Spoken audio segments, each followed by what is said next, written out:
Hey guys, Dr. Dex here. Today I want to talk to you a little bit about hanging ledger boards onto the side of a house. That's what I'm doing right now. I've got a couple different scenarios. I wanted to share with you that information.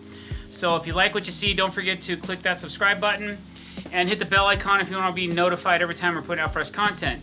For those of you that want to learn how to bend deck boards, just like the pros, don't forget to go visit and sign up for Dr. Deck's Masterclass. Okay, so here we go. So here's my first, we're basically framing a little landing in here.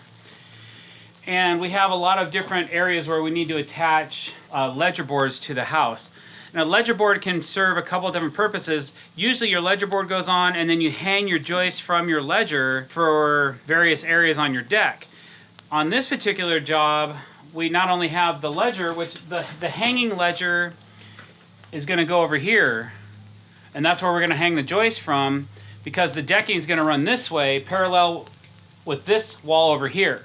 Okay, so we're doing Dexter dry waterproof gutter spline on the landing as well as the deck, but we have to build the landing first so we can stack our upper deck onto the landing, because this area is a step lower because of the garage area. Okay, so what we're going to do is we're going to start hanging ledger boards on the house. Now, two of the three parts of the house that I have to attach to are not considered the ledger, they're actually joists. But for all intensive purposes, I can do the same techniques I'm going to use to hang the ledger, and I'm going to hang these joists on the side of the wall, and they kind of become like ledgers as well. One of them I'm putting to elevation so I can figure out where my beam bracket needs to go as well. So we'll get into that in a little bit. But really what I show you is how we hang ledgers, why we do what we do, how we do it, so on and so forth. So the first thing I'm going to do is I'm going to do a layout. Now you're asking, well, how many fasteners do you need to put onto a ledger for your layout? Well, that depends. It depends on engineering. There's some other factors. One thing though I use all the time, I use Fasten Master ledger locks to hang my ledgers. We're using the 3 5/8 length today because I've already done some research. I know that behind where I'm hanging this, there's an 1.5 inch board installed on this wall that I can attach to. I've already verified, I've already got solid attachment. I'm not trying to hit studs, I'm just trying to hit that 2x behind the wall. So to code requirement, code requires you to go, if you're gonna, when you're hanging ledgers, with why this specific length? Because you want to get through both boards and poke through just a little bit on the back side for shear strength. Usually on a brand new bucket of Fasten Master, they include a chart of how many fasteners you should put in your run, how often to stagger them, so on and so forth. I'm going to go a little more conservative today, and I'm going to put them every so often. I'll show you where and why as we get into the layout, which I'm about to do right now.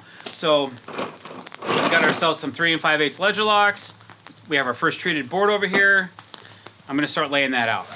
All right, so basically, you want to be about 3 to 4 inches in from the end. Since this side of this board has a 45-degree angle, I'm going to come in 4 inches because I want to be about 2.5 inches from the short point back. Okay, so, and also another code requirement, they want you 2 inches down from the top of your ledger board and 2 inches up when you're putting in these fasteners. So I'm going to go ahead and lay my first 2 ledger locks at 2 and 5.5. Okay, that's where they're going to go. It's pretty wet out today, so you may not be able to see that very well, those lines. But once I see that, then I'm going to lay out this side, and I got a big knot right here, so I'm going to come back 4 inches on this side as well so I can avoid this big ugly knot in this board. I'm going to come down 2 inches and up 2 inches, so I've got a double right here as well. Alright, so we're using the old school style ledger locks today. They have 2 different styles. They have one with a 5/16 hex head and one with a T40 style bit. They have their own proprietary bit though, so we like them both, but for now, these are the ones we have, these are the ones we're using. All right. So, you don't have to pre-drill these. I like to prep my ledgers before I install them. That way I'm not fumbling with a bunch of fasteners when I'm installing the board. I can actually have them all installed. Now that I've got my two ends laid out, I kind of check out and see where I'm at as far as distances. Now sometimes I may hang a ledger, I might lay out the whole thing, all the joists, figure all that out, and then I'll put all my fasteners in between the joist bays so the inspector can really get a good look at them and make sure that he likes what he sees. But today, this whole board's gonna be seen. I'm gonna just put in what I think I need and go from there. I'm 49.5. So if I wanna put ledger locks every 12 inches, 1, 2, 3, 4 feet, I could do them every 12.5 inches, or I can stagger them every 6 inches, and that would be sufficient. So now that I know that, I'm gonna do this. I'm gonna go 12.5, 25, and then I might double check and go, okay, what's my distance here? I got 24.5 inches, so 12.25. I'll put one at 12.25.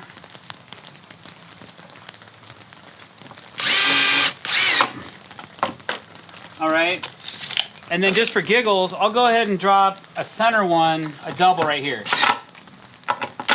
All right, so there's my layout for my ledger. Now that I have my layout figured out, now depending on the size of your ledger board, you may be required to put more fasteners in. You gotta look at the chart that Fasten Master provides or check with your engineer. I've had decks where I've had to put them every 6 inches. So it just depends, every 3 inches sometimes if it's required. So it depends on what you're doing and how many of these you're installing will determine how you put in your layout for your product. Now, every 4 feet, I usually double up no matter what. So even if I'm staggering everything, every 4 feet, I double up, or on this particular layout, I just doubled up in the middle because I think it'll work just fine, it'll look good, and I'm into that. So here we go. I have my ledger. I'm gonna bring it over here.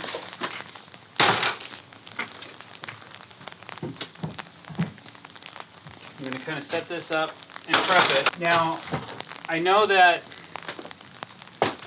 this siding's not level, but I need about an inch, a little over an inch. I've got about 1.1/16 inches below this trim board. That's actually just about perfect for me. I have a line drawn kind of where I think I need this board. And usually I would just have somebody come over here and hold this for me. But I'm gonna go ahead and put one fastener in. So here we go. Awesome. Okay, now I can double check level and make sure that I'm happy with the height of my ledger. Normally I mark the tops. I usually don't mark the bottoms. This is just a guide that got me from point A to point B because I already had elevation justified right here for the bottom of this board. But I'm gonna double check the top because that's what's really important. And that looks pretty darn good. So I'm happy with that. I'm gonna go ahead and put in another one. And I like to kind of get them flush. You don't have to suck them super deep though into the material. You don't have to go gung it in on them. Don't try to drive them through the board. Just get them nice and snug. All right. All right, that looks really good. So I'm happy with that. So that's our first ledger board. It's hung, it's secure to the wall, it's never coming off. It'll last for a long time sitting up there like that. And that is how you install a ledger board. From there I can do my layout. If I was running my joists this way, I'd be able to lay them out 12 inches, 14, 16 inches on center, whatever you're calling out for your deck boards. So hey man, if you like what you saw, don't forget to click that subscribe button. Hit that bell icon every time you want to be notified we're putting out fresh content. Thanks for watching, guys. Have a great day.